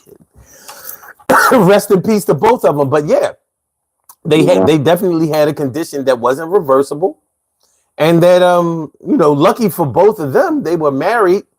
I'm not so sure that Teddy Pendergrass was married at the time that that he got hurt, but fame, money, talent, things like that will make people consider something. You know what I'm saying? So, so he didn't have to. He didn't have to be alone. He wouldn't have been alone anyway. People in the industry would have helped him out because he was worth some money. But us regular townspeople, this is something that we have to really think about. It's something that can really have an impact on the rest of our lives, because there may be times when you have to pitch in. So if you're the lazy type, or you're not really the type that's that helpful, you might not want to consider this. This might not be for you. Yeah, it might not be. And there's really no judgment. I mean, people are going to judge you one way or another, but you have the right to be with somebody healthy, if that's your thing. Now, hopefully, you don't feel like people used to treat the carnies back in the day, like, oh, they're a bunch of freaks. Put them in a circus. Like, dude, he got cancer. Yeah. Put him in a circus. You put a beard on her. The bearded cancer lady. You're like, what the fuck? They used to be hard on people with handicaps back in the day, boy. They'd exploited them big time. Boy, it was bad. It was bad. Tiny Tim and shit, Yeah.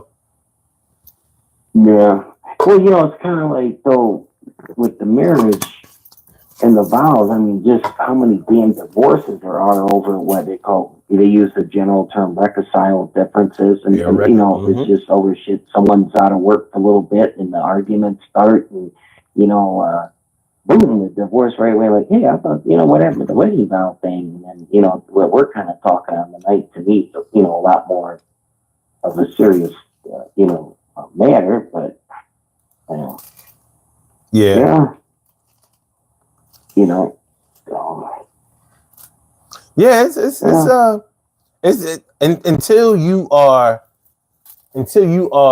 faced with this situation, you don't really know how you're going to gauge it. You don't really know how you're going to handle it, you know. But when your heart is really in something, and you know, when you're in love, or you're in when there is an incentive for you to hang in there, to try a little harder, to stay, it makes it harder to just make the quick decisions. But when you are on your way to finding something that you've always wanted, you don't know what you might accept or reject. It can change. It really can. And you know, you may be there in the position to have to really think about it. Like, you know, earlier before you came on the show, I was asking, do you think that you would be able to deal with somebody who was deaf or blind? Because, you know, when they're one or the other, there are going to be challenges in the way that you communicate and the way that you deal with each other. You know, if you're dealing with somebody who's blind, you're going to have to help them around this world. You know what I mean? You know, there's certain things that are never going to happen for you, like getting picked up from work. It's not going to happen. Not by them. You know what I mean? Certain, you know, like you may never be able to, I don't know, have fun in the ocean at the beach. Things that you don't think about all the time. You know what I'm saying? Like that people who have that condition may not be able to deal with. I mean, they may not be able to participate. They may not be able to, you know, I mean, you're blind. You know, you can listen to a movie, but you can't watch one. Right, yeah. So, you know, you try to explain all those special effects, like, wow, this is great. I mean, Iron Man is a great movie, isn't it? Yes, it sounds like it is. Really, really great, really great script. You know, but hey, you might. And in the case with a deaf person, you're dealing with somebody who you'll never listen to music with or speech. You know, not through them hearing it, you know what I mean? So the experiences that you'll have with them will be different than anything that you've ever had before. That may be attractive to you, and it may not be. But once again, the choice is yours. There are no right or wrong answers. It's a preference. So some people can deal with this easily because they're basically built for it. Some people can't. Earlier in the show, before you came on, we had Nicole Ellis in the chat, and she was talking about how wait a minute, was it Nicole Ellis or was it Kimberly Ellis? Because no. It's Nicole Ellis because she's still here. Oh no, I'm making a joke about the Okay, all right. No, but she was saying that she has two children who have autism. Oh wow! No, that was Mama Latina. A tough one, man. That Mama Latina. She said that she has two children who have autism. So of course, from her perspective, things are a little bit different because, you know, her sensitivities towards somebody who was born with that type of handicap, you know, it would be easier for her to deal with and to understand because she has children. So she has children who have that condition. So she's a little bit more vested into it, which would make her a little bit more accepting of it if someone that she came across or fell in love with had it. So I can dig it. But everybody who may have children who are autistic or something like that, they may not be the type of parents who should. Let's just say this. Some parents are really good when it comes to that, but not all of them. You know, if you were the type of person that really didn't want to have a child who was afflicted with something like that, and there are different levels of autism, but you know, you might not be the parent a good parent for that. You might be the type of Yeah. parent that would abandon your children or always try to leave them with somebody or try to, or you might even abuse them. You just never know. You know what I mean? Whereas dealing with somebody as an adult, there's no way you would fall in love with somebody, that was mentally disabled or some shit like that. Like you don't even like your own kids because of that, or you're ashamed of them. And there have been parents who felt that way. So shit is crazy. But yeah, but nonetheless, it's irreversible. It's treatable, but it's irreversible. They're not going to not have it. They're not going to be like, oh yeah, well, I used to be autistic. You still are. Or I used to be, I used to have cerebral palsy. Or I used to be retarded. Like, yeah, well, you kind of still are. So, and it's a condition that you can't control. It doesn't have anything to do with, what you ate or smoked or drank or anything like that. So, yeah. Well, just like I've known, with women that have had where they've just packed on tons of weight, but it wasn't no fault of their own. With a few women I know, they had those thyroid gland problems. They hit them like by their mid-30s, and like, wow, I never seen you about a year or so ago. You're smoking hot body, and woo, and man, when they find out that they had that thyroid gland problem, that can happen. You get married and all of a sudden just blown up. And one that before I take off, I mentioned the reason I mentioned it earlier was bisexual. Is the thing that's the worrisome about that is you get some partner and it's like, oh, I'm bisexual, but I'm in love with you. We've been together here for a good year here, and I want this thing to go long term and this and that. The issue I have is sooner or later that woman is going to want to be with another woman, whether it's leaving me or just having a lover on the side. I don't. Very seldom I see some bisexual person just going straight heterosexual and like, well, I'm married, I'm devoted to this man. I think that's like maybe a 1 out of 50. That's something that'd be a big deal breaker to me. If someone would drop the bomb on me, and kept that hidden. They're like, well, I am bisexual. I do see women, but but not when I'm in a committed relationship. And it's like, yeah, that's what you tell yourself. After a year being with me, don't matter how good it's going to be, or being with another man, or vice versa too. You're gonna get those urges, and you're gonna want to be with the same sex. That to me is just one of those. Each is to their own, but to me, that's a deal breaker. Yeah. It's funny. It's funny because a lot of like men like me and you. We want a woman that's straight like me and you. But these other dudes out here, they think it's cute. All that bisexual shit, you know what I mean? The lesbian shit. I'm like, what ain't this about a bitch? You know what I mean? And it's to the point that now they look at you kind of funny, like, because they think that if you get a woman who likes women, that eventually you're going to be able to have a threesome and all of that shit. You know what I'm saying? Like, so I'm like, you know what? I guess all of that shit is all good until you have a baby by one of those women, and it's a boy, and he wants to jump double dutch and make cookies and shit, and play with Barbies. Yeah. Now it's all that funny. You know what I mean? All that freak shit that took a turn for the worse. You know what I mean? So yeah.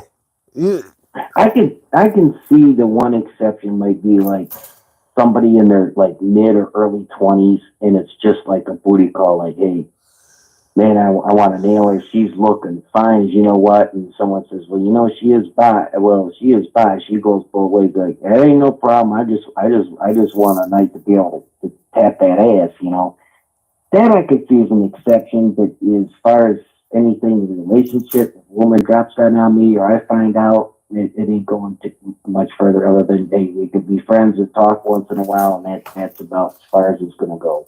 Because I pretty much know, like I say, my opinion, 49 out of 50, they're not going to stay the heterosexual. They're going to be flipping to the other side. So I'm sorry. Not that I'm right. I'm sure in my opinion, we're in good discussion. So hey man, listen, listen, there are more than enough ways to roll the dice on a relationship or in a relationship. You know what I mean? But just like any other form of gambling, just like you could win big, you could lose it all. I mean, it is what it is. So when we talk about matters of the heart, you're talking about putting your heart on the line. You're talking about your ego. You're talking about you may be talking about your future. You know what I mean? If you're thinking about spending your future with somebody that you really care about. So of course, I mean, it's not too much to ask that certain things are understood in the beginning. Now, when we talk about irreversible conditions or incurable sicknesses or whatever, listen, I'm not really trying to hear that shit about homosexuality. I mean, you can say that you were born gay, man. I think that to a certain extent that can be true, but the decision to live that life is yours. Yep. That's yours. That's all yours. Now, I'm not telling anybody to stay in the closet or get in the closet, but we're not talking about, I could imagine being in a situation where it was like, well, you can't reject me just because I'm gay. I'm like, well, I can reject you for me. I don't have to be with you. Well, why not? Like, what do you even want to be with me for? Oh, because you're the same sex. I'm out of here. Get away from me. But anyway, yeah, I don't know, man. It's a lot. Go ahead. Oh no, I interrupted you. I'm sorry. No, it's cool. I was just gonna say it's a lot of things. There are a lot of things to consider out here that you don't really have to consider until it's time for you to have to make that consideration. You know what I mean? You just might meet somebody one day that not only, getting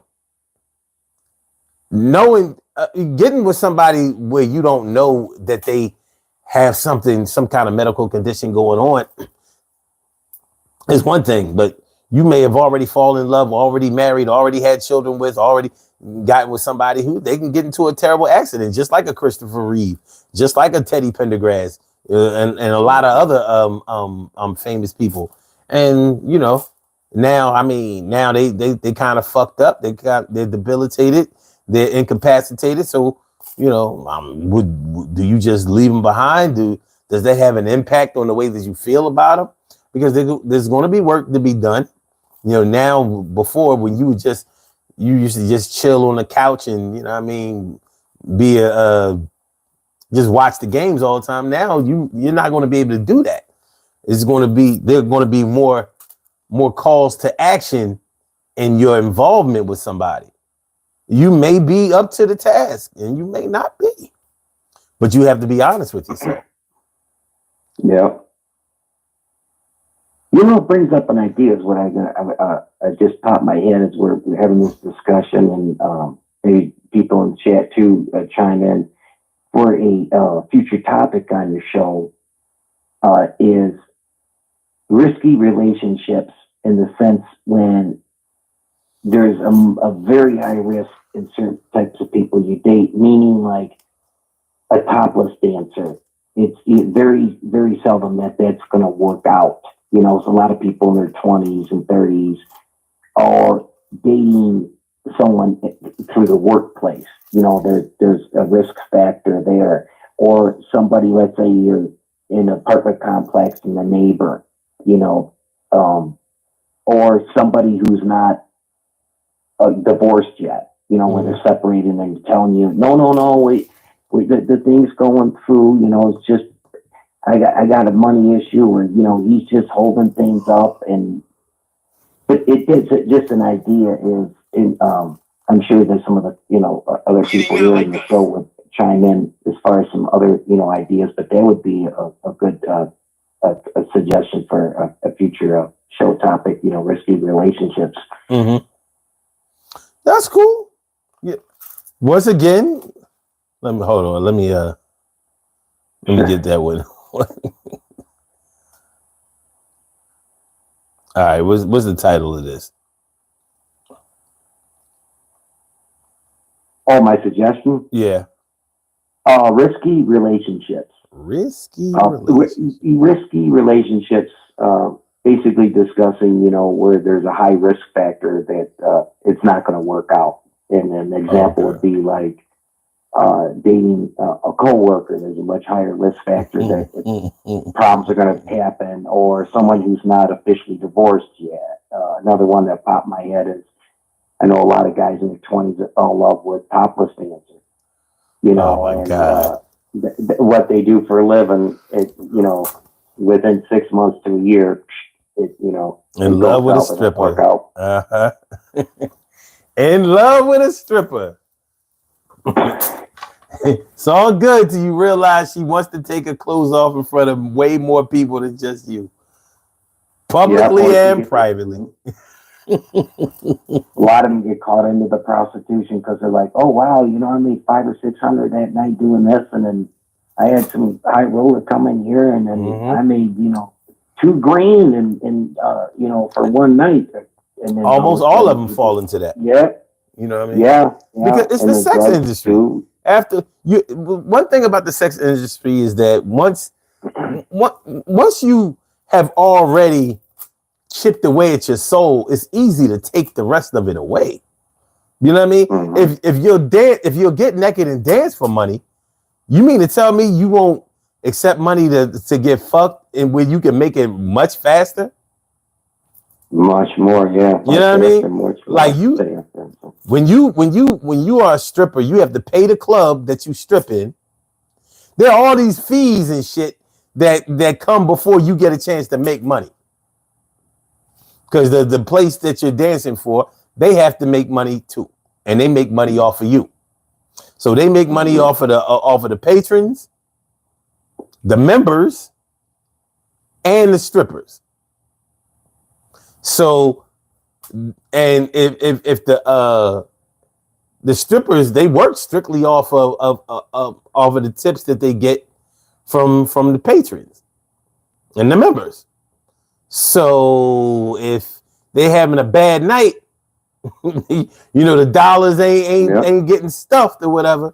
Hey, later on it's like, because I've known dudes who went to the strip club and purposely did not give out any money because they were trying to fuck the chick after the show. So they just waited for her, say, well, made a proposition, but like, I just happen to have 200 for you. But you know what you got to do. Hey, it was a bad night for her in there. You know what I mean? She might be down 25. Well, she about to come up 200 or more because he might not be the only one that gets lucky that night. The sex industry, almost anything goes. And that's the thing that's what people don't seem to understand about. Like, in the sex industry, there's no stopping that. It's not like one of those things where you just put your toe in the water to see if it's warm enough or if it's too cold. You dive into that shit. You know what I'm saying? You going to at least be up to the waist and below the waist. See what I did there? So yeah, that'll be a fun topic to talk about. Oh, definitely. An interesting one too. Uh-huh. But, I mean, I hadn't been to a topless bar in years, but I mean, in my 20s when I would go once in a while with my friends, it was, I was cheap where I didn't do lap dances, hardly ever did the, lap dance thing, but I would spend money on the, get the beer and buy my friends a drink and, I'd put a 1 or 5 and get the ladies dancing, but they'd all come up and I'm just like, I'm just here to have a drink and enjoy the ladies dancing, and maybe, bye, they come over and always try to chat you up. But I wasn't about to just give 10 or 20 bucks to some girl and go rub my Johnson there to a 3-minute song, get out of here, get lost. but and that's the job, that's the lifestyle. Mm-hmm. Absolutely. Absolutely. All right, man. We're going to get on about it here. Hey, hey, always a pleasure to talk to you, man. Without a doubt. Enjoy yourself. Without a doubt. Thanks for calling in. You bet. Okay. All right. That's my man Ed from Detroit. Info Spot 411. Make sure y'all go over to his channel, subscribe to his channel, check his stuff out. You got good shit going on over there. All right, y'all. We've reached the good times be. Yeah, we was having a nice time. Now it's time to do these birthday shout outs, put them in the rhyme. Yeah, it's time to go. But we be back tomorrow. Well, kinda. I don't know, man. Tomorrow is New Year's Eve. So after the ball drops, I don't know if we should come here. I don't know. Y'all let me know in the chat. Are y'all gonna be available? Y'all gonna be turning up? I gotta work tomorrow. So yeah. But y'all gonna be partying, trying to make it into 2025, and y'all better make it. I'm not putting up with any failure. Nobody perishes. That's a nice word for it. Nobody perishes on December 30th or the 31st. We made it through the 30th. That's a wrap. Now we got to get through this day, and we got to make it at least until the 5th of January. All right, let's do these birthday shout outs. We have some birthday shout outs to do. Some people were born on this glorious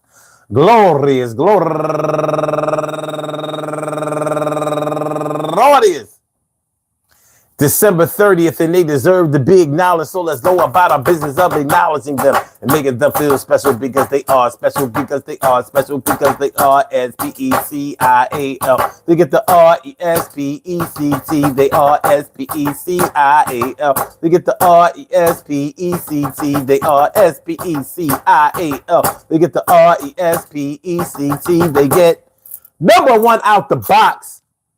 My girl Nicole Sills Thomas, and also Valerie Roberts, and India Jones, Portia Philpott, and my man Eric Wolf, going all the way back to 7th grade, 1982. I want to say happy birthday to all of y'all, and I hope that today finds you all a good health, happiness, mind, body, soul, and spirit. And that goes out to each and every person out there born on this glorious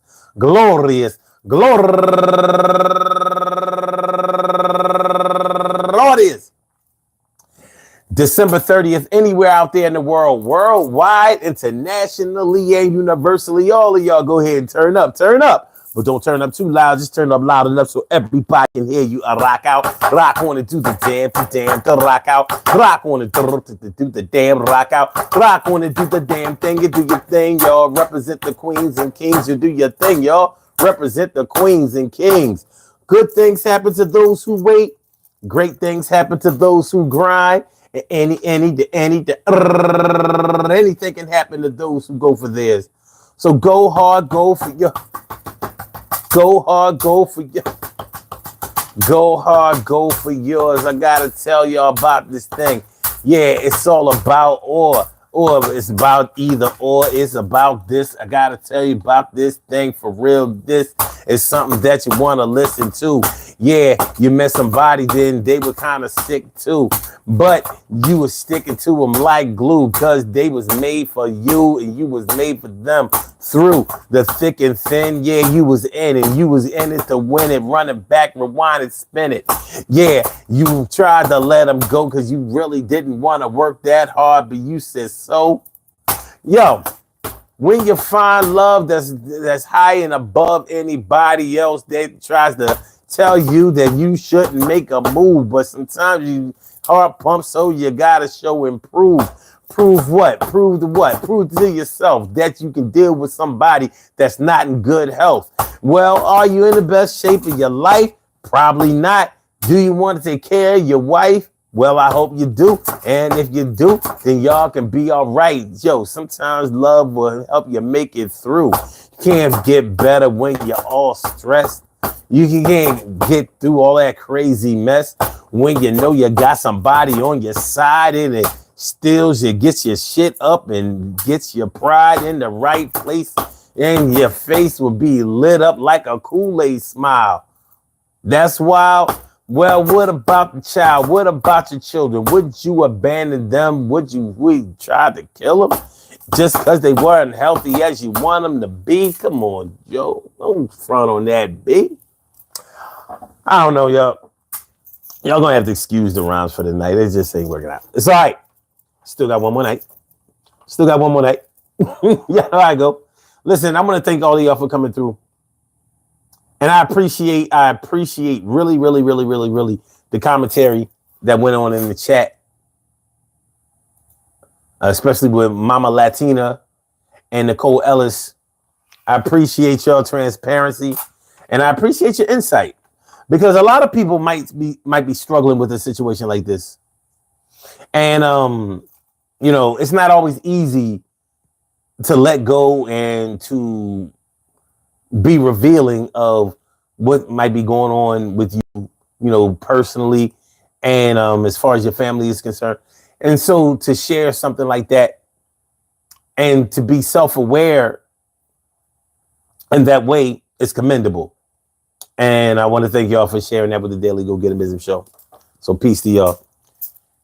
Speaking of peace to all my day ones, my everydays, and my brand news. I love y'all to death. Resuscitate y'all. Love y'all right back to life. It's possible that we do a show tonight. I don't know.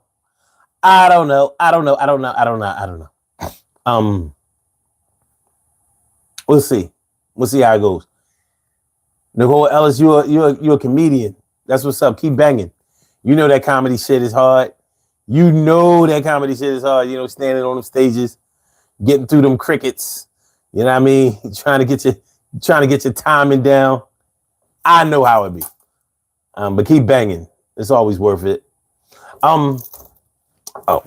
So getting ready to clock out of here. Make sure y'all hit the like button. We had 19 likes. We should at least make it to 20. Hit me up with one more like and we should be all right. You know what I mean? Don't be stingy. I think we did well tonight. I do. I think we did well tonight. And I want to thank all of y'all for coming through. So with that being said, thank y'all. We made it to 20. Yes. Power Monday all up in your area. All right. See y'all tomorrow night. Potentially. Potentially. Y'all have a good night. Hit the like button, share the show, subscribe to the channel if you haven't subscribed to the channel yet. Peace, y'all. Oh, hold on. I ain't take y'all uniform off here. Take y'all uniform. I took off my shit. I'm ready to go warm up the car. Y'all still all right. Now we can go. All right. Peace.